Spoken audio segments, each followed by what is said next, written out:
Ako nga pala si Primo Piña Redondo, 64 years old, taga Canlubang, Calamba, Laguna.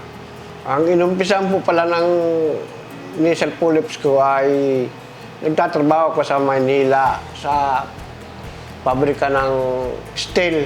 Ang ginagamit po kasi namin doon na powder, yung pulbos ng pangpakwan sa metal, ay maalikabok. Pumapasok siguro sa ilong ko yun. Pinag-umpisan, panay ng bahing ko, tapos pag ako'y natutulog, hindi ako makahinga, barado ang ilong ko, nasakit yung ganito ko, yung pagitan ng mata ko sa taas ng ilong. Kaya naisipan ng pa-check up. Ang ginawa pa palang operasyon sa akin, tinanggal yung bukol sa loob ng ilong ko. Nung matanggal yun, lumuwag yung paghinga ko, gumanda yung pakiramdam ko, saka yung bahing ko natigil, nahinto na rin pagbabahing ko. Good day po, ako po si Dr. Jamel Maita M. Magnaye. Isa po akong ears, nose, throat specialist, head and neck surgeon dito po sa Calamba Medical Center. Ang chronic rhinosinusitis po ay isang long-term condition na kung saan ang mucosa or lining po ng ilong natin ay namamaga. Ang pasyente po ay nakakaramdam ng pagbabara ng ilong, nasal discharge or sipon na hindi po agad-agad nawawala, humihina po ang pang-amoy, at madalas po ay nagkakaroon sila ng headache or mabigat na pakiramdam sa ulo o sinuses. Nangyayari po ang chronic rhinosinusitis dahil sa combination ng factors.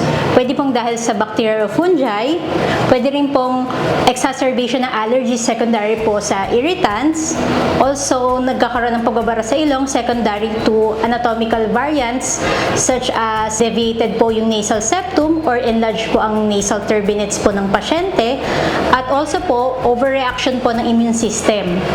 Kapag po ang chronic rhinosinusitis ay napabayaan o hindi napapagamot, it can lead po to development of nasal polyps. Ang management po for chronic rhinosinusitis ay medical management po muna.